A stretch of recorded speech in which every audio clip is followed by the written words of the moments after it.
فیض احمد فیض کو برصغیر کا اپنے طرز کلام کے لحاظ سے سب سے منفرد اور الگ تھلگ شاعر سمجھا جاتا ہے۔ یہ سمجھنا حقیقت پر مبنی ہے۔ اتنی بڑی حقیقت کے باوجود فیض دھیمے شاعر ہیں۔ ان کا دھیما پن ان کی شاعری کا حسن ہے۔ جو دھیما پن ہے اس کا سبب کچھ اور نہیں، ان کا احساس اور گہرائی ہے جو بہت کم اہل علم کو ملتی ہے۔ آپ کو انقلابی شاعر بھی کہا گیا ہے، لیکن یہ بھی ایک حقیقت ہے کہ آپ نے انقلاب اور محبت کو اپنی اپنی جگہ رکھا ہے۔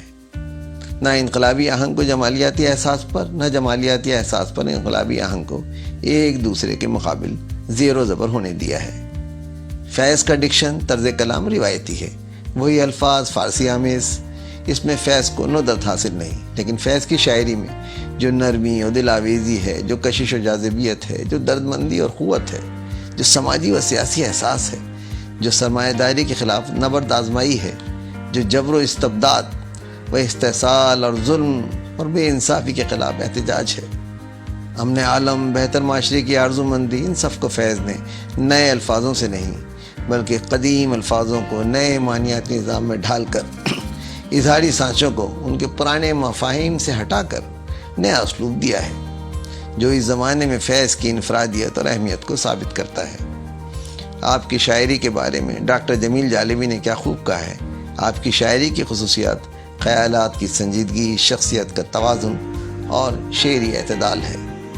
تقسیم ہند سے پہلے آپ کی شاعری پر رومانوی رنگ غالب تھا۔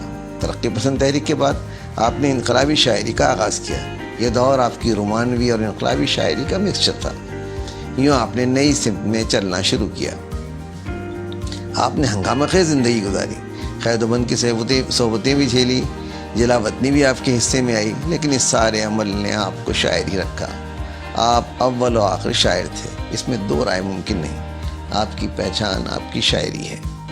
ایوب خان کے دور میں جیل خانہ فیض صاحب کا دوسرا گھر بنتا جا رہا تھا۔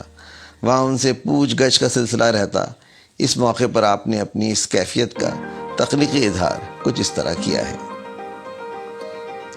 ہم خستہ تنوں سے محتسب ہو، کیا مال منال کا پوچھتے ہو۔ ہم خستہ تنوں سے محتسب ہو، کیا مال منال کا پوچھتے ہو۔ جو عمر سے ہم نے بھر پایا، سب سامنے لائے دیتے ہیں۔ دامن میں ہے مشت خاک جگر، ساغر میں ہے خون حسرت میں۔ دامن میں ہے مشت خاک جگر، ساغر میں ہے خون حسرت میں۔ لو ہم نے دامن جھاڑ دیا، لو جام الٹائے دیتے ہیں۔ فیض کے دیوان نسخہ وفا کو کھولیں۔ رات یوں دل میں تیری کھوئی ہوئی یاد آئی۔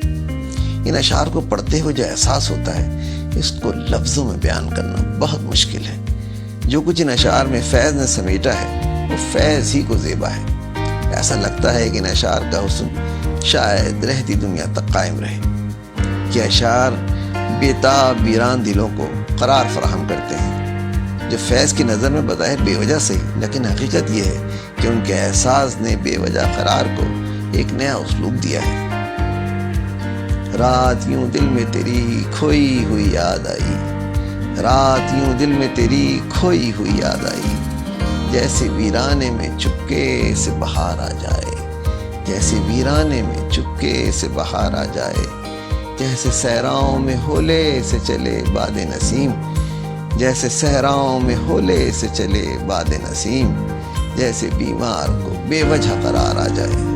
فیض کی شاعری میں تلخی ایام کا ذکر بھی ملتا ہے، احتساب کا ذکر بھی ملتا ہے، لیکن چاہے تلخی ہو یا یاس، نہ تلخی کبھی کلام کی صورت میں آپ کے یہاں ظاہر ہوتی ہے، اور نہ ہی آپ کا کلام نوحہ گری کی صورت اختیار کرتا ہے۔ ایک دھیما پن ہے، سو وہ ہے۔ ہر چارہ گر کو چارہ گری سے گریز تھا، ہر چارہ گر کو چارہ گری سے گریز تھا۔ ورنہ ہمیں جو دکھ تھے بہت لادوا نہ تھے، ورنہ ہمیں جو دکھ تھے بہت لادوا نہ تھے۔ لب پہ ہے تلخی میں ایام ورنہ فیض، لب پر ہے تلخی میں ایام ورنہ فیض۔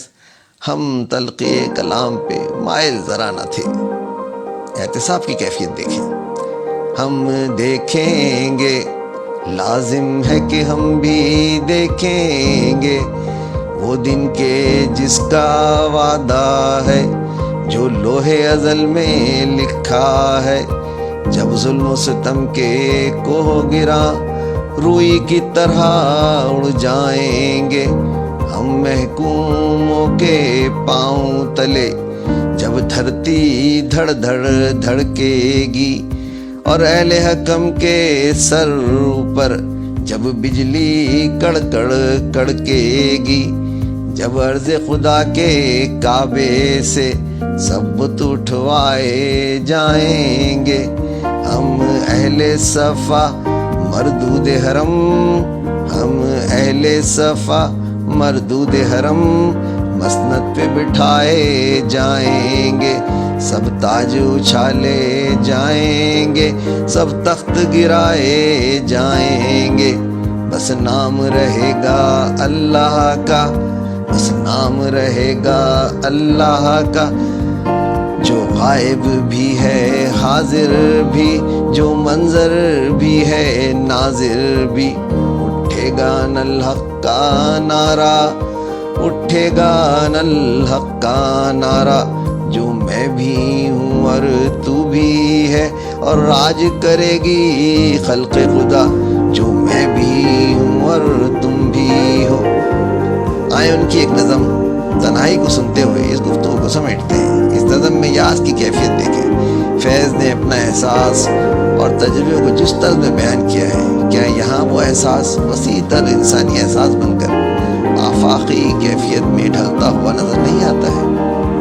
پھر کوئی آیا دل زار نہیں کوئی نہیں، پھر کوئی آیا دل زار نہیں کوئی نہیں، راہ رو ہوگا کہیں اور چلا جائے گا، راہ رو ہوگا کہیں اور چلا جائے گا، ڈھل چکی رات بکھرنے لگا تاروں کا غبار، ڈھل چکی رات بکھرنے لگا تاروں کا غبار، لڑکھڑانے لگی ایوانوں میں خوابیدہ چراغ، لڑکھڑانے لگی ایوانوں میں خوابیدہ چراغ، سو گئی راستہ تک تک کے ہر ایک راہ گزار، سو گئی راستہ تک تک کے ہر ایک راہ گزار، اجنبی خاک نے دھندلا دیے قدموں کے سراغ، اجنبی خاک نے دھندلا دیے قدموں کے سراغ، گل کرو شم میں بڑھا دو میں و مینا و عیاق، گل کرو شم میں بڑھا دو میں و مینا و عیاق، اپنے بے خواب کی واڑوں کو مخفل کر لو، اپنے بے خواب کی واڑوں کو مخفل کر لو،